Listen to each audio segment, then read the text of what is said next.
Hello, everybody, and welcome to this webinar. It is called Community Partnerships to Address Housing Needs. I'm Joy Warland, and I'm the consultant for continuing education and small and rural libraries at the Vermont Department of Libraries. And we have some guests here to present about various topics related to fair housing. So we're super excited about that. So just a few comments before I hand it over to them. First of all, a reminder, we've sent out some notices about this, that Web Junction offers 3 free recorded webinars about fair housing and eviction, and those are called Understanding Eviction and How Libraries Can Help, Libraries and Eviction, Continuing the Conversation, and Libraries and Eviction, Further Questions and Answers.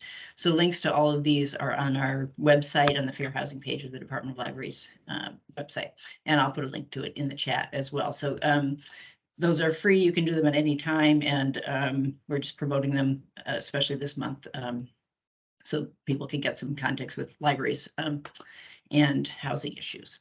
So that's going to give you some national content and perspective, and then we also have these Vermont-based people here today to share with us. So they can talk to you about regional partnerships and connections to libraries. So just to think about libraries in the context of fair housing, just briefly, of course, one of the foundational principles of librarianship is reducing barriers to access. So there are multiple ways libraries do this through circulation policies, building use and behavior policy, and the hours that they're open, for a few examples. So just thinking about a couple ways that might apply in your library. People who are facing housing insecurity sometimes can't get a library card at certain libraries because they lack a permanent address. So there are libraries that have found ways to work around that, though, and I'm going to put a couple examples of that in the chat, just because it's pretty important, I think, for libraries to communicate that everybody is welcome in the library, and that everybody should have the same rights and privileges at the library, regardless of their housing situation. So again, I will put some examples, one from Burlington and one from Berkeley, California. So you might want to think about that if your library doesn't already have a policy that allows for some kind of card without having an ID. So another thing to think about is the behavior policies in your library. So remember, libraries are one of the only places that people can go, and they don't have to do any specific thing. They don't have to buy anything. They don't even have to be shopping to buy anything. They don't have to spend money. And I think, librarians are rightly kind of proud of that, but sometimes the behavior policy is not enforced in the same way. So just if you think about, like, if it's okay for somebody to just sort of sit and stare off into space because they're tired after a long day, or sit with a magazine on their lap for hours at a time. If it's okay for one person to do that, it's okay for anybody to do that. So just, if it happens to be in the building just because they need a warm place to be, that's totally okay. So just think about being consistent in enforcing policies like that. So libraries, of course, are also about information. So through your collections, bulletin boards, flyers, things that you hand out, programming, you can focus on issues around housing and housing security in that way as well. So lastly, this was something that may be a little less intuitive, but think about housing it as it relates to library funding. So the more people that own homes and can afford homes in your community, the higher the tax rate is going to be, and taxes pay for libraries. So in just a very practical sense, housing equity is related to the funding of your library. So just lastly, we were just talking about this before everyone came on. April's Fair Housing Month, but fair housing is important all year round. So think about programming anytime, throughout the year. So I'm going to turn it over to Jess now, and thank you all the guests for being here. Thank you very much, Joy, and thank you all for being here today. I'm Jess Hyman. I'm the Associate Director of Statewide Housing Advocacy Programs at CVOEO, which is the Champlain Valley Office of Economic Opportunity, which is one of the state's 5 community action agencies. And we address the fundamental issues of economic, social, environmental, and racial justice, and help people achieve economic independence. And so our statewide housing advocacy programs include resources for tenants and educational opportunities, hotlines. We also work with mobile home communities around the state. And we also have the Fair Housing Project, which is an education and outreach program. And we support people who are experiencing housing discrimination, connect them to our enforcement partners at the Human Rights Commission and HUD, and with legal support through Vermont Legal Aid, and provide other services for them. And we do workshops and trainings for housing and service providers and municipal officials and the general public as well. And we also work with local housing committees and regional planning commissions and other organizations with the goal of increasing the amount of and access to inclusive, affordable housing. And so Fair Housing Month marks the anniversary of the passage of the Federal Fair Housing Act in 1968. And Bor's going to talk a little bit more about the history behind that. But what I wanted to say is it put essential protections against discrimination and harassment into federal law, and also requires communities to take steps to undo the historical patterns of segregation and exclusion that were created by federal policy over the years. And Fair Housing Month is also a time to renew our fight for safe and affordable and stable housing for everyone.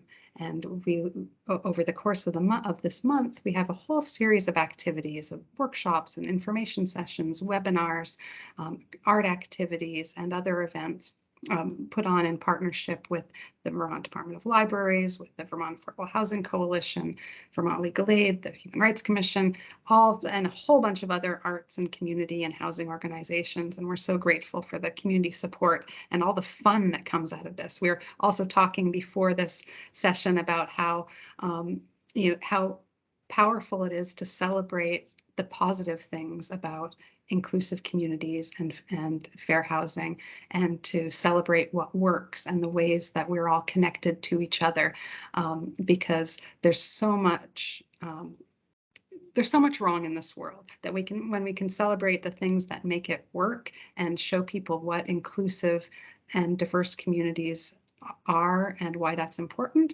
then we all win. So today I'm so happy to have these wonderful guests today. So Bor Yang from the Vermont Human Rights Commission will talk about housing justice, and then David Martens from the Vermont Affordable Housing Coalition will talk about the Vermont housing landscape and why there's a housing crisis and what's being done on the state level to address it. And then Brooke Stephan from Vermont Legal Aid will talk about the resources available for people experiencing evictions and how libraries and other folks in the community can best connect to services. So I'm going to turn it over to Bor now, and I'll be putting some links in the chat for some resources available through CVOEO and other organizations, as well as the link to the rest of our Fair Housing Month activities. So thank you. And Bor, take it away. Thank you so much, Jess. Thank you all for being here. My name is Bor, and I am the Executive Director of the Vermont Human Rights Commission. And today I will be talking about housing justice. And for those of you who don't know, the Vermont Human Rights Commission is a state entity that enforces the anti-discrimination laws in state government employment, in places of public accommodations, which means schools, hospitals, government entities, commercial entities, etc., and in housing. So I'm just gonna do a few slides on where we've been, where we are now, and where do we go next. So when we think about segregation, slavery, discrimination, explicit discrimination, most people think that was a really, really long time ago. We know that in the 1930s and 60s, our government actually put into place programs and policies that furthered segregation, even when people had started to live in integrated housing. Civilian public housing programs had demolished integrated housing to develop segregated housing. The federal government subsidized suburban housing development on the condition that those homes be sold only to white people. And then the deeds in those connected to those properties, there was clauses that prohibited the resale to Black people. Homes that had those restrictive covenants continued to be sold to white families for generations thereafter. And those homes then increased substantially in value. We know that local control over planning and zoning and development had in fact made decisions that made the parts of town that were lived by primarily Black people, those became zoned for industrial plants and toxic use, and the same was not true of white neighborhoods. So we, as just mentioned, the Federal Fair Housing Act was enacted in 1968, like within days of the assassination of Dr. Martin Luther King. And that law had sat there in Congress for a very long time, and it was pretty much collecting dust and not going anywhere until Dr. Martin Luther King was assassinated. And all of a sudden, there was this momentum to really get this law passed. When it passed, it applied only to race, color, religion, and national origin. Sex was then added in 1974. It was then amended again in 1988 to include protections for disabilities and familial status. Vermont didn't pass its own fair housing statute until 1987. So when we think about how long ago segregation was, we often think about when we, Brown versus Board of Education, when we made the decision that segregation was no longer okay, we are not thinking about the fact that segregation actually continued for a very long time thereafter, decades. And in fact, the impact of segregation continues today. So I want you to just for like a second think about these dates. 1968, 1974, 1988, 1987 in relation to your own date of birth. And the reality here is that a lot of these laws that prohibit discrimination, that prohibit segregation, were enacted within our lifetime. In fact, today, right now, H 551, a House bill, is being introduced and discussed to finally prohibit the racially and religiously restrictive covenants in those deeds. Yes, we have some court decisions that have told us that they would not enforce those, but Vermont has never actually taken a stand that says these covenants will be prohibited moving forward. So I just want you to keep that in mind. What does housing discrimination look like in Vermont? Well, we know from tests that Vermont Legal Aid conducts that tells us that housing discrimination persists. In 44% of these tests that are done, housing providers demonstrated preferential treatment or evince unambiguous discrimination. They generally disfavor African American renters, renters of foreign origin, renters with children, and renters with disability. In 48% of this test, national origin discrimination occurred most frequently. So if your name is Bor Yang and you're out there looking for a rental apartment, there is a good likelihood that you will face discrimination 50% of the time in the state of Vermont. Housing providers shared information with the white tester of U.S. origin about other available units within the tester's price range if the unit was no longer available, but they didn't share the same information with the subject testers. Housing providers were more likely to follow up with control testers than subject testers, even when the subject testers called back and said, hey, we're still interested in those units. In fact, many of the subject testers believed that units had been rented and no discrimination had occurred, when in fact their units were still available and offered to control testers. And we know from these tests that African American subject testers were less likely to be told about other available units, were asked more questions about their household makeup, their employment, than their counterparts, their white control testers. In Vermont, Vermont's household ownership rates is even worse than it is across the country. As of 2017, 72% of white Americans owned homes compared to only 42% of Black Americans. Vermont's home ownership rate is 72% compared to 21%. There is discrimination in lending. Nearly 1 in 10 borrowers get denied a mortgage. African-American borrowers have the highest denial rates at 17.4%, while non-Hispanic white Americans have the lowest at 7.9%. In a recent Northwestern University study, they found that racial disparities in the mortgage market haven't declined much in the last 4 decades when it comes to discrimination and loan denial and interest rates.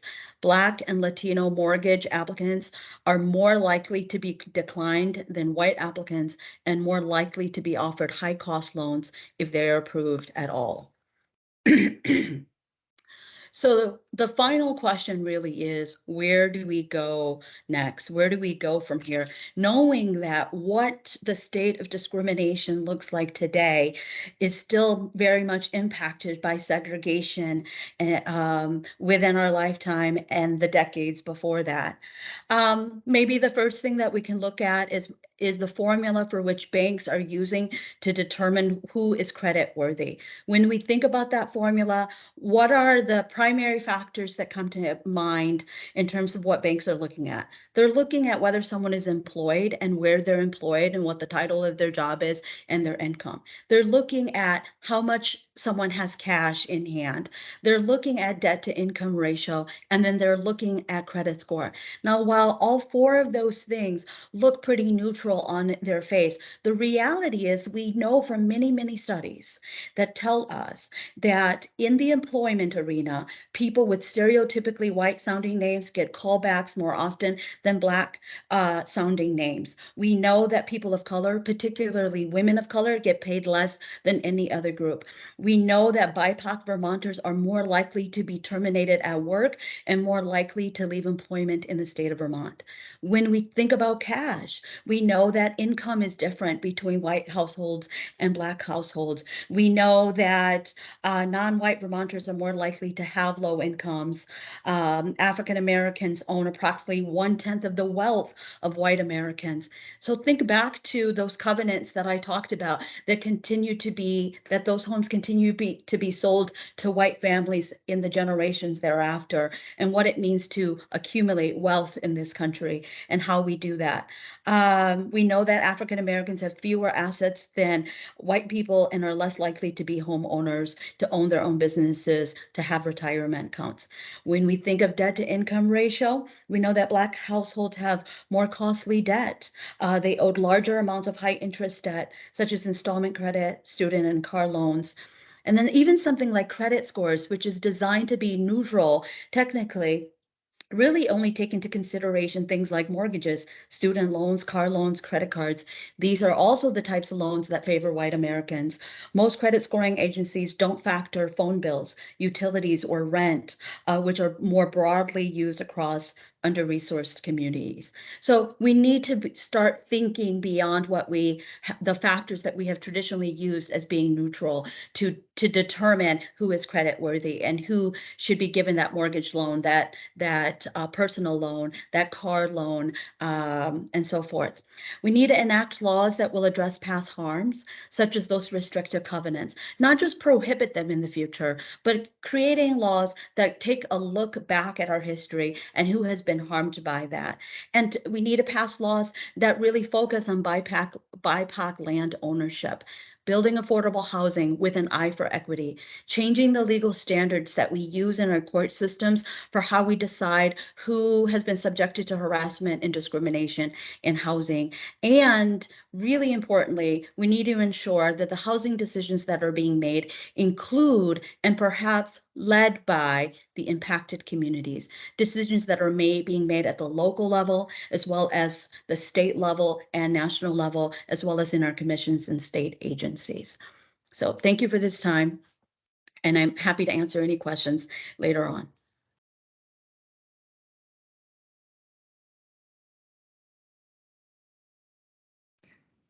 Thank you so much, Bor. That was wonderful. And I believe the slides will be available afterwards too.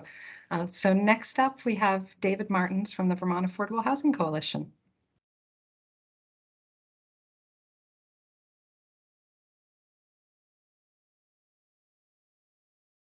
Hi, everyone. Thanks, Jess. Again, my name is David Martens from the Vermont Affordable Housing Coalition, or VAHC, as we kind of casually call ourselves. VAHC, in case you don't know, is a coalition of over 80 members, which includes individuals, housing organizations, other nonprofits, small businesses. Anyone can join. And we're all united in education, advocacy, and outreach around the issue of access to safe, decent, and affordable housing. So as you can imagine, in doing that kind of work, this time of year, we spend an awful lot of time in the State House. And so what I'd like to talk about today is really just a couple of seemingly simple points. How did we get here in terms of our housing crisis, and what is the state doing, or what are we doing as a state to address it? And so really the story of our housing crisis begins quite some time ago. According to the 2020 Housing Needs Assessment, over a quarter of Vermont's housing stock, and 36% of our rental housing stock, was built before 1939. So you can almost say that that's when our housing crisis started. An old housing stock that then failed to keep up with the need, with growing need. Back in the 80s, Vermont was building more than 3,000 homes each year. In the most recent decade, that number was down to 400 each year, which is way too low to keep up with the demand. Then, of course, as we all know, the coronavirus pandemic came along, and it certainly did not cause our crisis, but it certainly exacerbated it and put a real spotlight on it. From 2019 to 2021, the average sale price for a single family home in Vermont went up nearly 40%. And during that same time, the number of residential home purchases by out-of-state buyers also went up almost 40%. All of these factors combined drive that housing market higher and higher. And so sale prices for homes rise to as high as the market can bear, and rental housing rents likewise get driven up as high as the market can bear. As this process is unfolding, we have, as I mentioned, the older housing stock and an already low vacancy rate. So there already wasn't a whole lot of available housing. When you add it all up, in the end, this results in there's just not enough homes. The homes that we do have, many of them need upgrading, high sale prices, high rent prices, and all of this adds up to a greater threat of homelessness. So it's easy to kind of ask ourselves, well, why don't we just build more homes? Why don't we just put up more buildings? Well, it's not quite that simple. There are, between permitting and zoning barriers, the high cost of construction, the labor shortage, it's not as easy as just putting up four walls with some roofs. We also, as Bor pointed out in her comments, the breadth of the problem, the breadth of the housing problem, that there are disproportionately impacted communities. And this sort of picture that I've painted of our housing crisis is for everyone. Folks with kind of a middle income range are facing these problems. So how much worse then for families with lower incomes? So the situation at a glance can kind of seem pretty dire, at the very least, very challenging. But the good news is that there is a lot going on to work towards solving or addressing these problems. And a lot of that activity in the State House that's happening, if you follow the State House, then, or the activity in the State House, then you know that it's kind of a quickly changing situation, especially this year. Bills shrink and grow very quickly. And this year in particular, there are a number of housing bills, but the main ones that I'm going to talk about is the Omnibus Housing Bill, the Rental Housing Safety Bill, and Just Cause Eviction. And the Omnibus Housing Bill is this massive bill addressing housing from a number of different perspectives. And they're still, as recently as today, ironing out and debating different provisions for that bill. It's not quite as cut and dry just yet as many smaller bills are.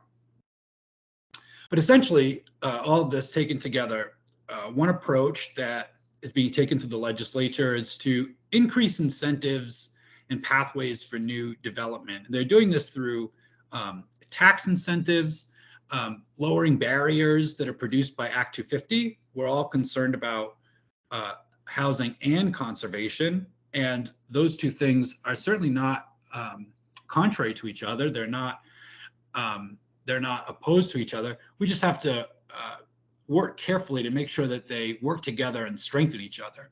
And so within that omnibus housing bill is some different pathways to better coordinating Act 250 and housing development. Another thing that is happening within that large bill is making home buying a little bit more doable. There's a program that's being called the Missing Middle Program that's being put forward, which is a project that would ideally lower the gap between of affordability for just kind of a modest, basic, simple house. Because essentially, when a new house is built, because of the construction costs that we're facing currently, very often the cost to build that home will be higher than the home is worth. So the Missing Middle Program proposes to offer a subsidy to the builder so that essentially it'll end up costing what it's worth. The problem is that home for the vast majority of Vermonters is still not affordable. And so the second step of that program, which offers multiple different pathways to accomplish this, would be to bring that home down to a level that is affordable.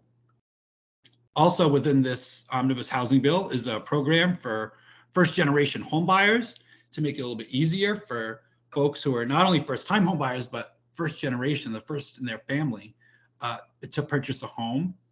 There's a community partnership for neighborhood development.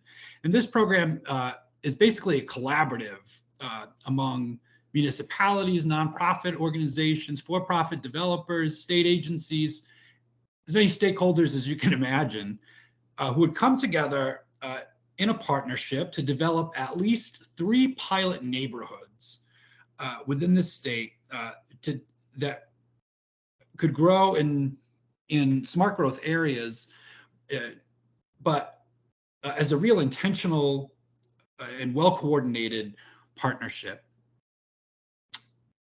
They're also working quite hard on increasing safety and security in housing.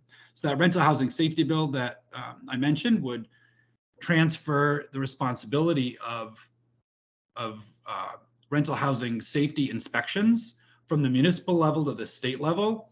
So that would allow for a more consistent and well-funded program across the whole state. But also within that bill is a slight variation on what we know as the VHIP program, the rental housing improvement programs. This would allow funding to upgrade some of that housing that's so old and so in need of rehabilitation. There's also a bill about just cause eviction, so that it would eliminate a no-cause eviction from the possibilities.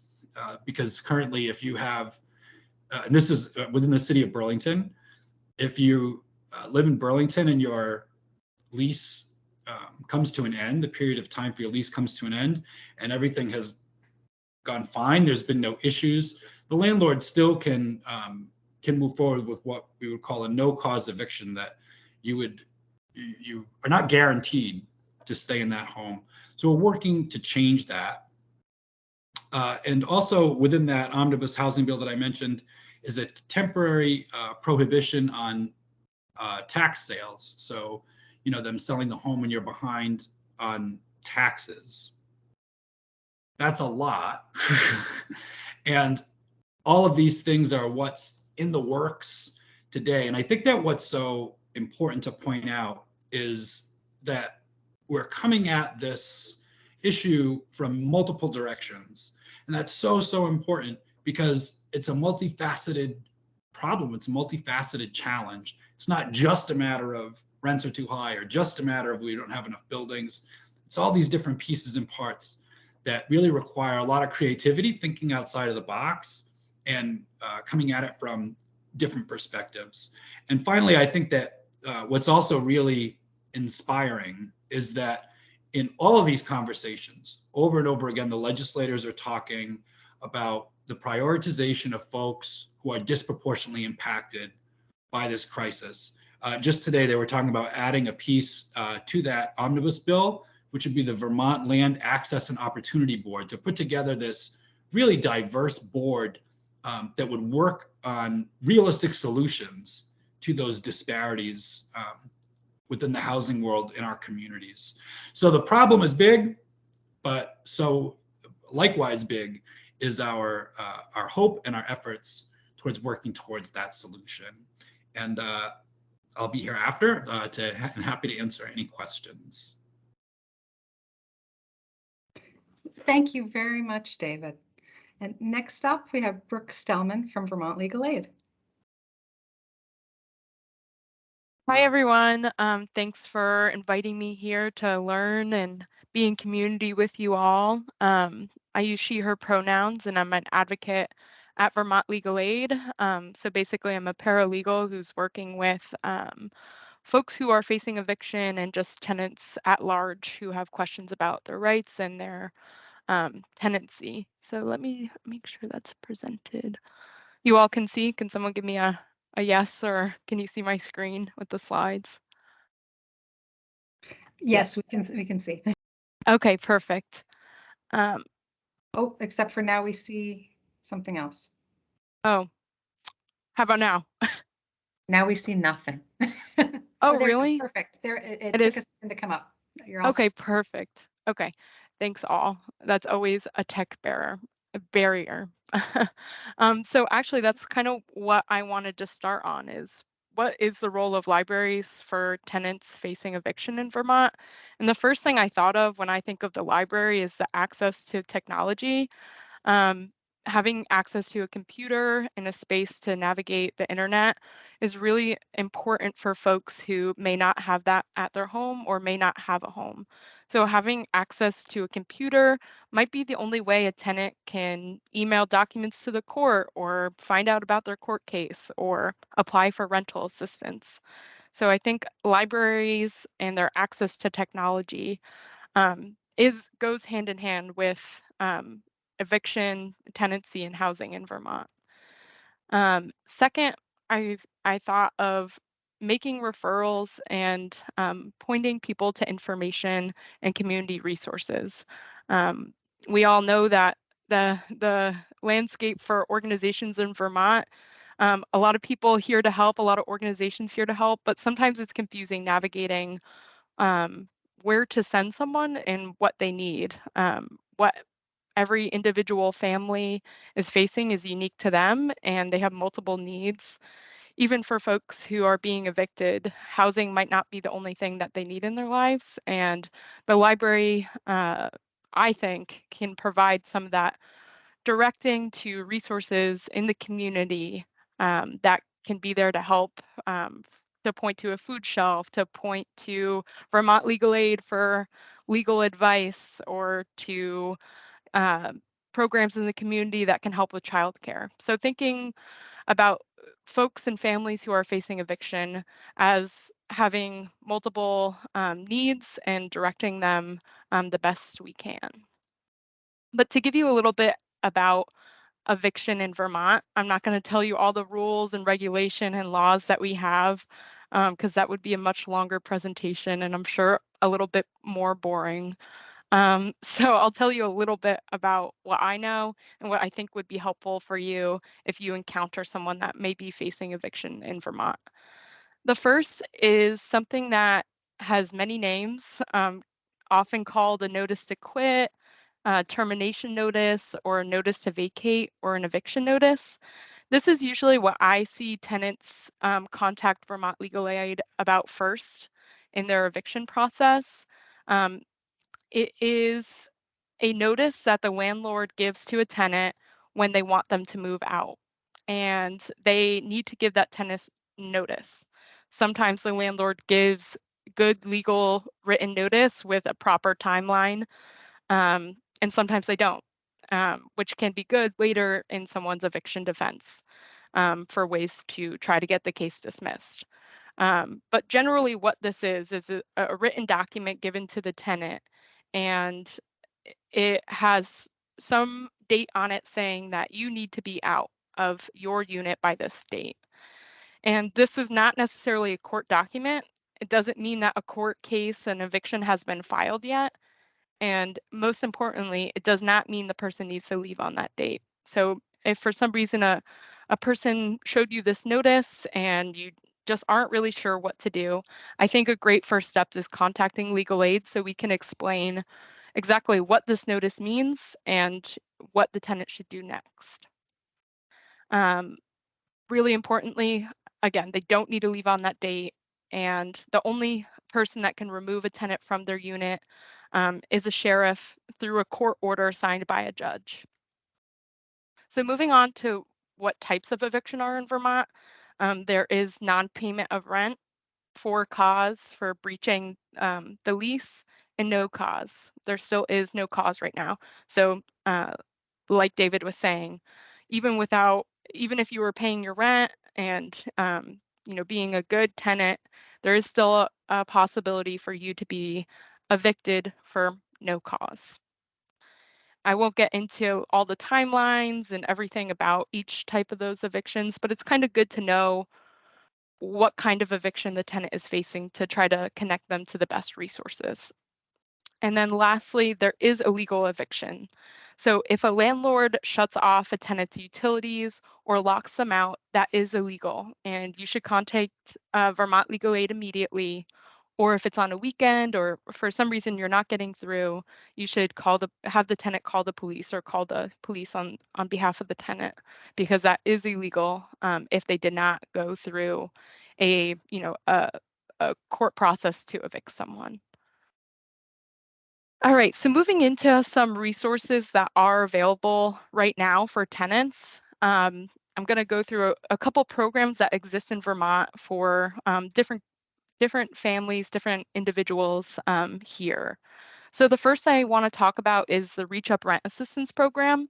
This is for any family that has Reach Up, Reach Ahead, or Reach First, and looking for rent assistance. It can provide up to 18 months of rent assistance, and folks can apply with their case managers. Legal Aid also helps people apply to this program.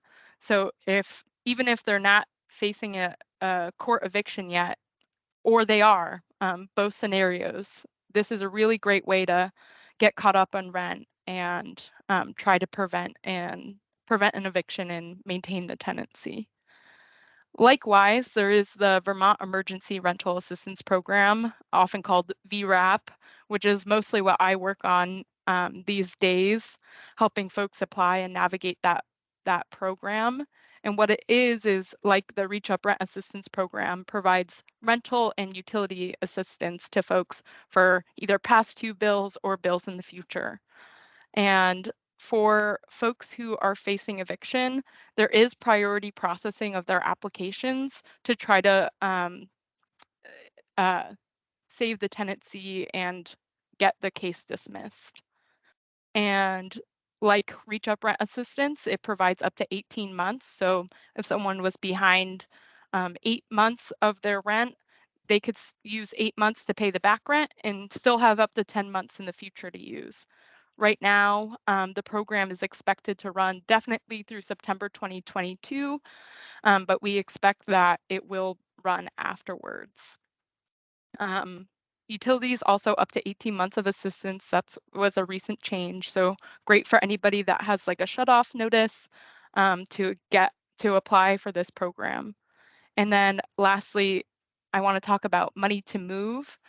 So Money to Move is still within the VRAP benefit program, but it is a separate set of benefits or language that they call money to move. And what it can include is if someone moves and they secure a 1-year lease, it can cover a security deposit, last month's rent, moving costs, screening fees, although illegal in Vermont, pet deposits, and other expenses that may relate to moving.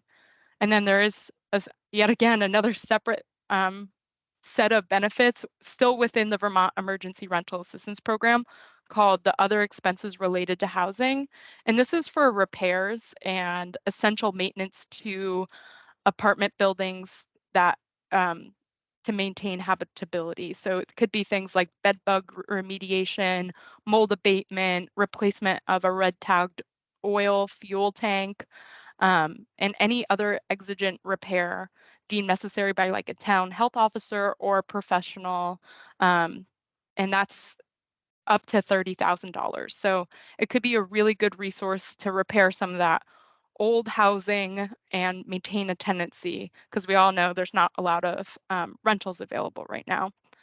So that might be a really good option for a landlord and tenant to explore. And that's the link to apply.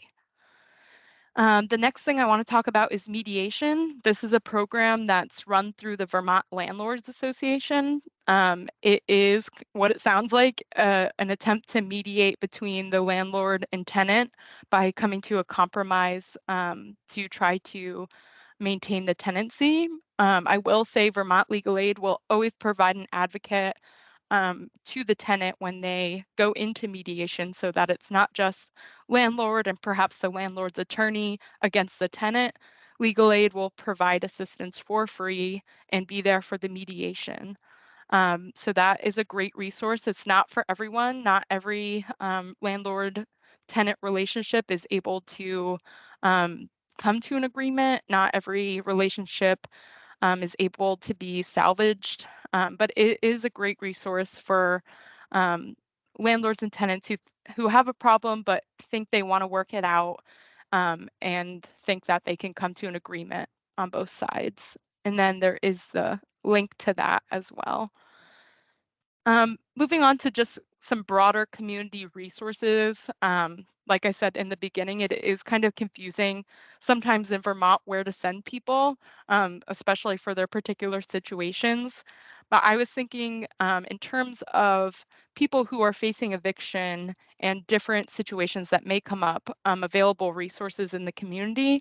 I will point out on this slide, shelters and emergency housing. Jessica will send out a flyer for relocation resources at large that lists a lot of community organizations that are for folks who are relocating, who have been evicted, or just looking for housing in general. And right now there is a general assistance motel program that is for free for folks who don't have any other place to go, and they can apply for that by calling the number 211 or going to their local economic services office and applying for that. And then, of course, statewide community action agencies, depending where in Vermont the person is located, can help with navigating the housing search and planning for stability. And of course, there's always Vermont Legal Aid in our sister organization, Legal Services Vermont. We work together to for tenants and to and for people at large who have civil legal questions. We work on a bunch of different things from healthcare to elder law, unemployment, tax information, expungement, you name it. And we can also point folks into the right direction and make great referrals if we are unable to assist someone with their specific situation. So that is our main hotline number, 1-800-889-2047. And when you call that number, there are different extensions. Like for 1 is for healthcare, 2 is for VRAP assistance, which would come to me, and 3 for homeowners that have questions about the homeowners assistance program. And we also have an online form for folks who are unable to leave a voicemail, who just want to submit an online form. That is also an option on our website. And lastly, a link to Vermont Law Help. It's a great website with some legal information pointing folks in the right direction to Vermont laws and what their rights and protections are. It goes into very detailed situations about like security deposits or what happens if your landlord sells the building. So that's a great resource to hook people up to on the Vermont to library computers to make it a bookmark. But it's a great website for all different sorts of legal civil questions and beyond. And lastly, I know individual relationships are really important here in Vermont. So if you're ever just confused, you don't know where to send someone, feel free to reach out to me. I don't know everything, but I can certainly point you all in a direction, either within legal aid or with outside of legal aid. So always here to help. That's my direct line and my email address if anyone has any questions after this presentation. Thank you.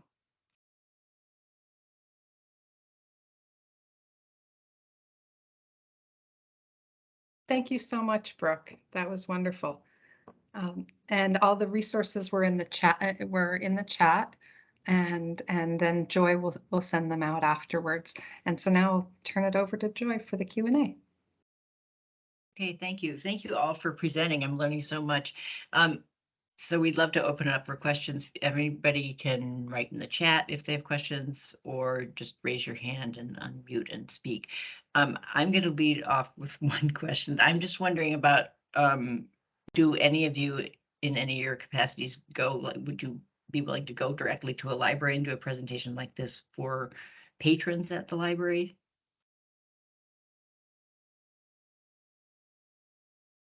Okay.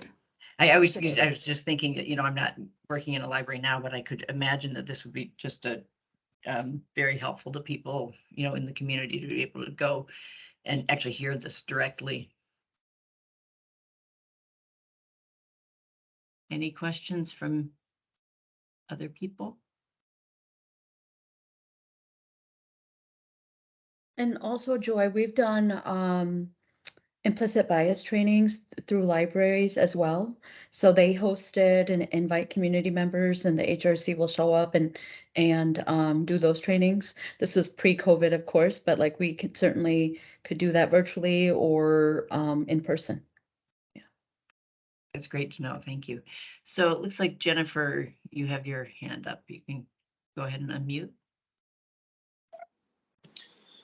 Thank you. A couple questions. One of them I think is for Board regarding the Federal Fair Housing Act. Does the amendment noting sex to be added against that which is not discriminated against, does that in language or precedent include sexual orientation discrimination? Yeah, so that's a really great question. Thank you for asking that. I hear an echo. Does everyone else hear that too? Or okay. Okay, so it's gone now. Good. It's so distracting sometimes. That is a really great question. So let me say that until recently, sex under the federal definition did not include gender identity or sexual orientation until more recently, in which there was a case that came out through the federal courts that said that sex includes sex stereotypes, and that would expand to the definition of gender identity and sexual orientation. So now that sort of opened the door under the current administration for the U.S. Department of Housing and Urban Development to really investigate those cases. The good news is that Vermont has protected and identify gender identity and sexual orientation as separate protected classes from sex for a very long time now. And so even if someone didn't necessarily have a claim under the Federal Fair Housing Act, they did for many years now have a claim under Vermont's fair housing laws.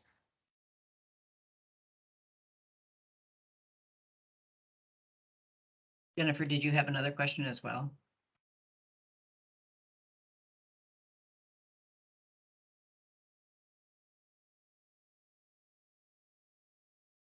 If you're saying something, you're muted. Because we can't hear you. Hi. There we go. I'm sorry, I've got a delivery at my door. Ah, I'm okay. gonna have to step out away for a moment. Okay. Any other questions?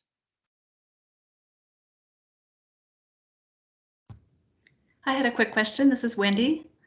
This is for Brooke. Brooke, you had mentioned that in the VRAP application process, there's a priority processing for people, for folks who are maybe facing eviction. Does that mean that someone has to be like officially in the courts with an eviction, or just a threatened eviction? Thanks, Wendy. That's a great question. It is for folks who have an open eviction case with the courts, so they would have to provide a summons and complaint, which are court documents that a tenant would have only if there was an open eviction case. So like I was talking about the notice to quit, that would not trigger eviction priority processing in the VRAP application, unfortunately. But for folks that do have an open eviction case, it is prioritized when they select yes to being in an eviction and upload that summons and complaint. Okay, thank you. I had one other just quick question about the Vermont Landlord Association mediation program. Is that still just for people who are either in the VRAP program already or Reach Up, or is it expanded to include other people who might, other landlords and tenants who might want mediation? Yeah, so they don't necessarily need to have an open application with VRAP or Reach Up. They still have to meet the same income eligibility requirements, the tenant.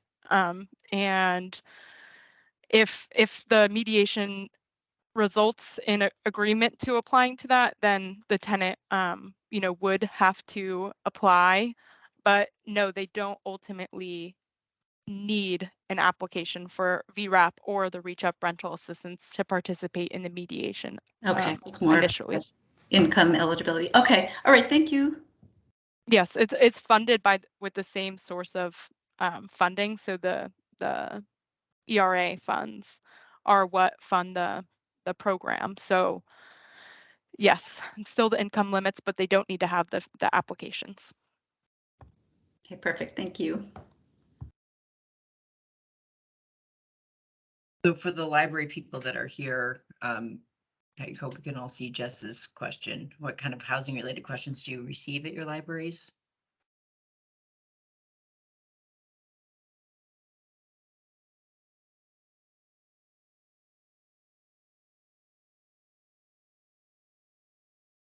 Anybody?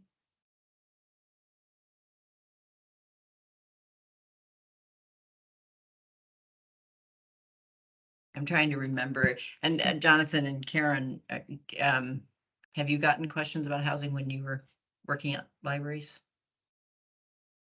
Navigating online resources, yeah, completing forms. Yeah, Brooke, your comment at the beginning about the technology was so important. I'm so glad that you included that.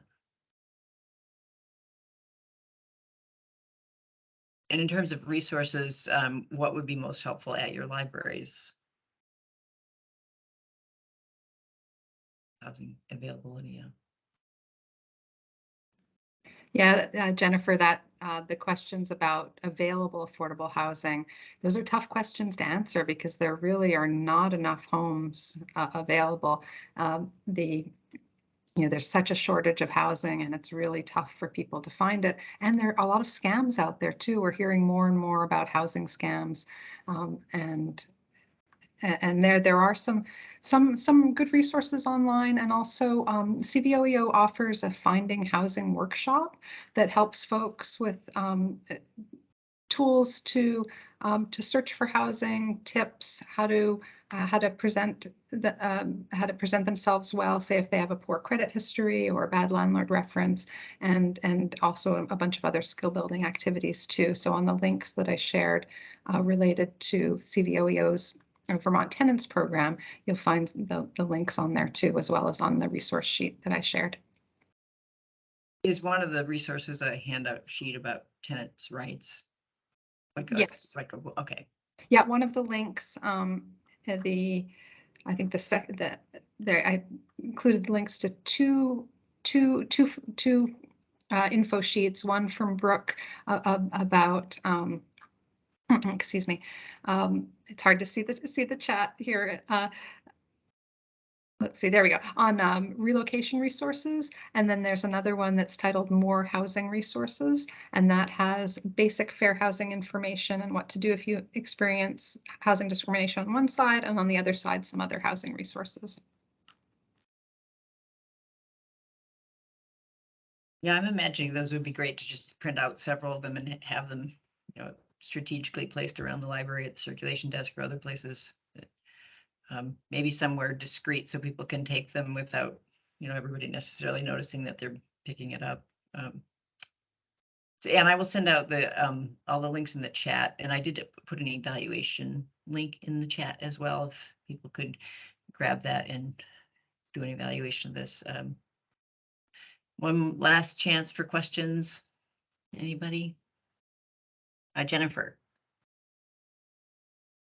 Thank you again. My apologies for the earlier interruption. I much appreciated hearing about the various Vermont housing bills, especially the safety bill. I have become aware of the fairly simple code for safety for Vermont landlords and how widespread the violations are. And so one question would be, would it be of help for us to contact state representatives and add that others do in this current bill, asking them to support these three bills? And the other is, before this safety bill we hope passes, what can be done about violations? I understand in general there aren't the resources for enforcement. Well, Jennifer, in answer to your first question, oh, David, please go ahead. No, that's all right. I didn't mean to cut you off.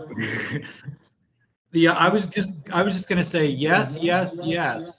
Contact your legislator and ask them to support these housing bills. I have to say that really and truly, when from what I've seen in my involvement in this role and being in the State House and in the committee rooms, is that our legislators really and truly take very seriously their hearing from their constituents. So I would absolutely encourage you to reach out to your legislators, and to encourage others to reach out to their legislators to support these bills. Absolutely.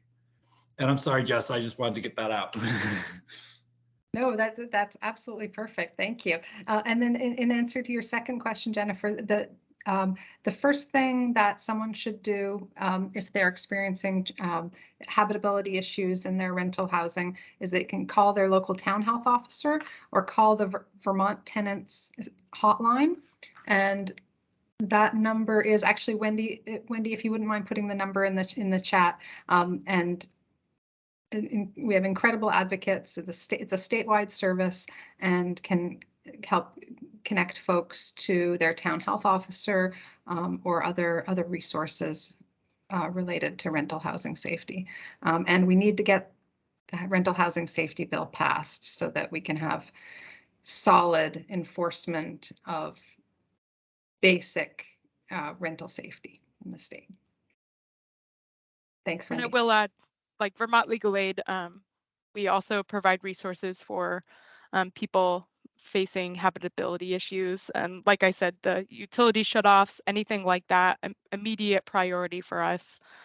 So please have folks reach out and we can tell them kind of what the steps are and match them with an advocate that knows a lot about what they're dealing with in their area, because things differ across the state, as we know, from Burlington to Barrie to wherever you folks are.